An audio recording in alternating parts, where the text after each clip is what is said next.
You are watching EAC News. Thanks for joining us. The Cambodian People's Party held a Central Committee meeting on Friday morning, where they unanimously agreed to vote for Prime Minister Hun Sen as Prime Minister in the upcoming 2023 elections, and to endorse Hun Manet as the future Prime Ministerial candidate. The Central Committee also elected two senior members of the CPP as the party's vice presidents. EAC News reporter Dashana Gochan has more details. The 43rd Central Committee meeting of the fifth mandate of the CPP was held at the party's headquarters on Friday morning, where members of the party unanimously agreed to endorse Hun Manet as the future candidate for Prime Minister of Cambodia. The party also unanimously agreed to vote for Prime Minister Hun Sen as Prime Minister during the next term election in 2023. Additionally, the Central Committee elected the Minister of Defense, Thia Ban, and the Minister of National Assembly Senate Relations and Inspection, Men Saman, as the party's new vice presidents. The CPP now has 4 standing vice presidents, including Senate President Sai Chum and Deputy Prime Minister and Minister of Interior Saw King. The Central Committee meeting was held under the chairmanship of Prime Minister Hun Sen, President of the CPP, and National Assembly President Heng Samrin, Honorary President of the CPP. According to the official statement on the outcomes of the Central Committee meeting released by the CPP, 775 out of a total of 865 members were in attendance.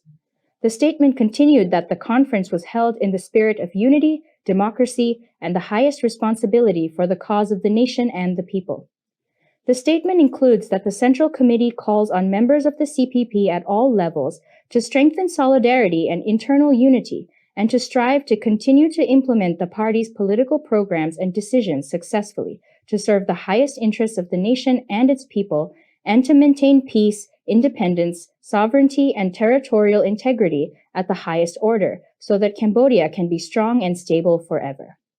At the same time, the Central Committee asks all members to continue strictly implementing health safety measures to prevent the resurgence of COVID-19, and to work together to restore and develop Cambodia's socio-economic situation after the pandemic. Darshana Gochan, EAC News.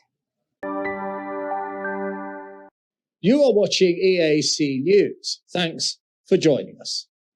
The spokesman of the Cambodian People's Party, Saw Yara, has said that the achievement of the election of 2 more vice presidents and trust in Hun Manet as the future prime ministerial candidate is a show to the world that the CPP are a united party and guarantees the protection of Cambodia's peace and avoids persecution or geopolitical rivalries of the superpowers.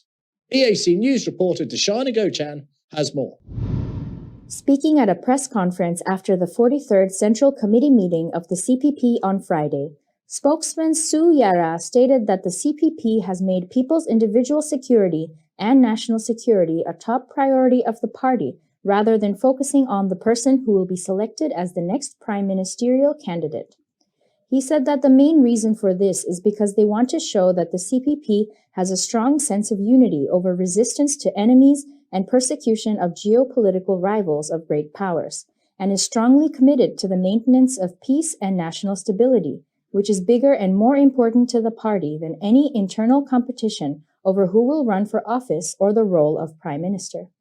He continued that as a result, the party has decided that Hun Manet is the prime candidate to represent the party and be prime minister in the future, receiving full support of all committee members of the Central Committee in attendance at the meeting. During the 43rd meeting of the Central Committee of the CPP, members also unanimously agreed to continue their support for Prime Minister Hun Sen as Prime Minister in the upcoming 2023 elections, and also elected Minister of Defense Thia Ban and Minister of National Assembly Senate Relations and Inspection Men Saman as the vice presidents of the party. Darshana Gochan, EAC News. You are watching EAC News. Thanks for joining us. Cambodia's trade volume rose by an incredible 28% to $37.3 billion in the first 10 months of this year, data released by the Ministry of Commerce shows. When put into context of it being a year blighted by COVID-19, that figure reflects a robust and healthy economy. The import numbers are an indicator of an expanding economy. Cambodia has money to spend. It shows an economy that is still expanding year on year, even in a very repressed global market due to the pandemic. But the news is not all good. Exports were $14.2 billion down. That's 2%, said the ministry report. The kingdom also imported $23 billion worth of products, a year-on-year increase of 58%. Cambodia's major markets were the United States, Japan, China, Korea, Canada, the United Kingdom, Australia, India, New Zealand, and the ASEAN group. The main exported items included garments, footwear, travel goods, bicycles, rice, machinery, and electrical equipment, as well as fruit and vegetables. The country imported mostly raw materials, construction materials, automobiles, pharmaceutical products, electronics and electric equipment, fertilizer, pesticides, products that are currently cannot be made within the kingdom. These products will certainly become a focus of attention to the finance ministry to keep both imports and exports in balance to readdress this year's 2% fall in exports. You are watching EAC News. Thanks for joining us. The Ministry of Labour and Vocational Training has issued a press release on the outcome of the labour dispute resolution meeting held at Naga World on Thursday, saying that both parties still have not come to an agreement on how to end the ongoing dispute. The two sides are unable to agree terms on the settlement package to be given to protesting workers. EAC News reporter Dashana Gochan has more. According to the press release issued on Thursday, the Ministry of Labour will continue to coordinate and mediate the labour dispute between Naga World Limited and the Naga World Workers' Labour Rights Union, with Chim Sitor and Hon Sunrit representing the Workers' Union and Mike Nai representing the company. Regarding why the two sides were unable to come to an agreement, the Ministry of Labour stated that while the Naga World representatives have agreed to consider providing severance pay to the 85 workers who are willing to accept compensation, the company refuses to allow workers who are protesting to return to work.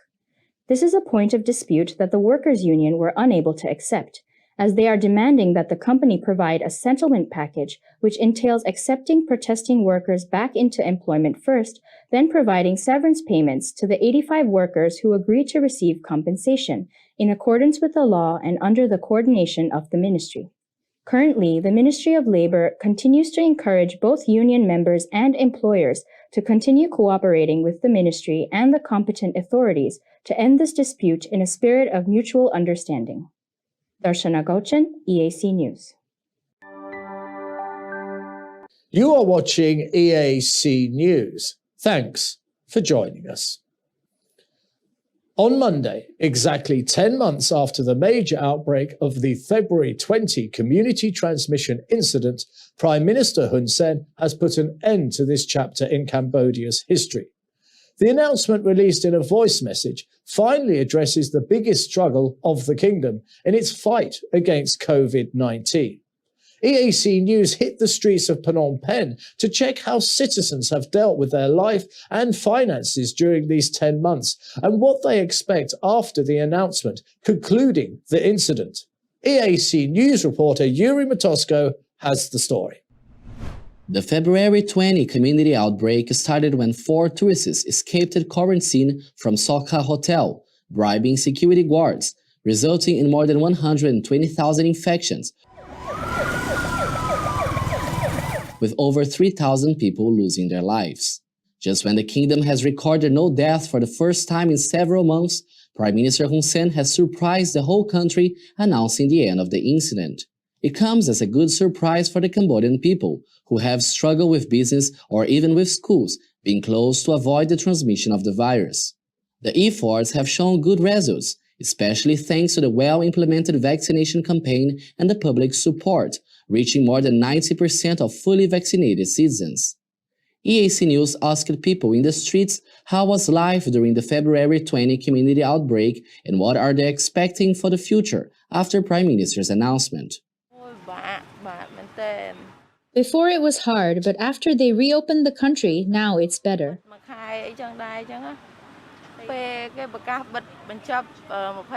After they closed the 20th February event, I feel happy because we can now reopen our business and don't have to worry about closing again. Thank you to the government under the leadership of Prime Minister Hun Sen for helping us fight against COVID-19 and for letting us reopen our business and not have to worry about closing the country again.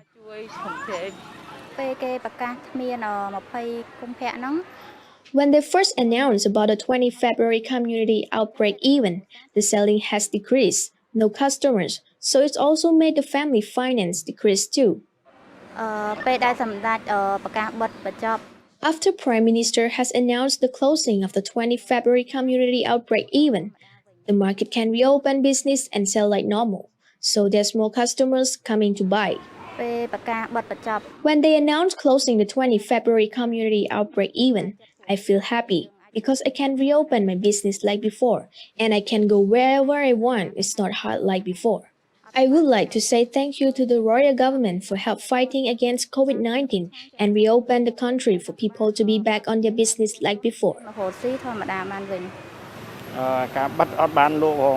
When the country locked down, I couldn't sell anymore and I lost a lot of income.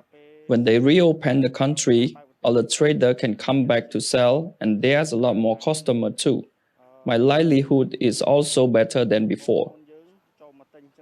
I would like to say thank the royal government for prevention the COVID-19 and a very big thank to Prime Minister Hun Sen that has announced the reopen the country that make all the traders easy to do their business.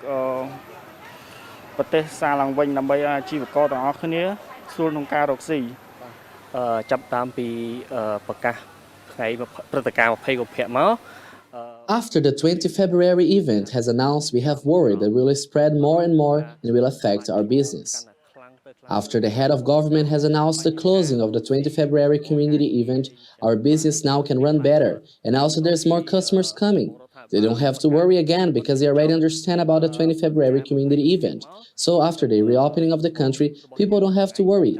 They can have more confidence because they have received enough vaccines, so they are less worried. I would like to say thanks to the head of the government, especially Prime Minister Hun Sen, that he has helped all the citizens to get them receive more knowledge and get everyone vaccinated.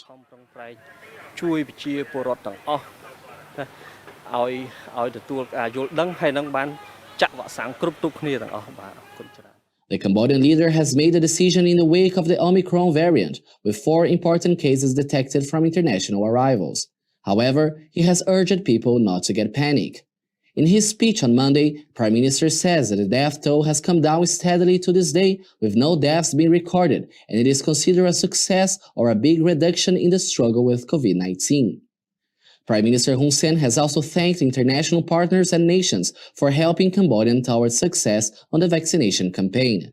Currently, more than 14 million of the population have been vaccinated.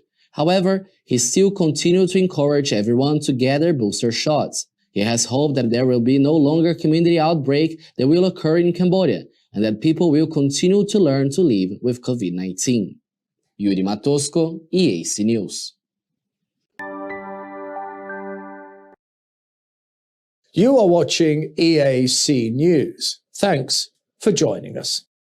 France had its worst ever day in terms of new COVID-19 cases on Thursday, with more than 91,000 new cases being recorded, while the number of deaths also climbed, as the country battles against a 5th wave of the virus. France's health minister, Olivier Véran, announces that the case number would stand at around 88,000 for Thursday, but the final official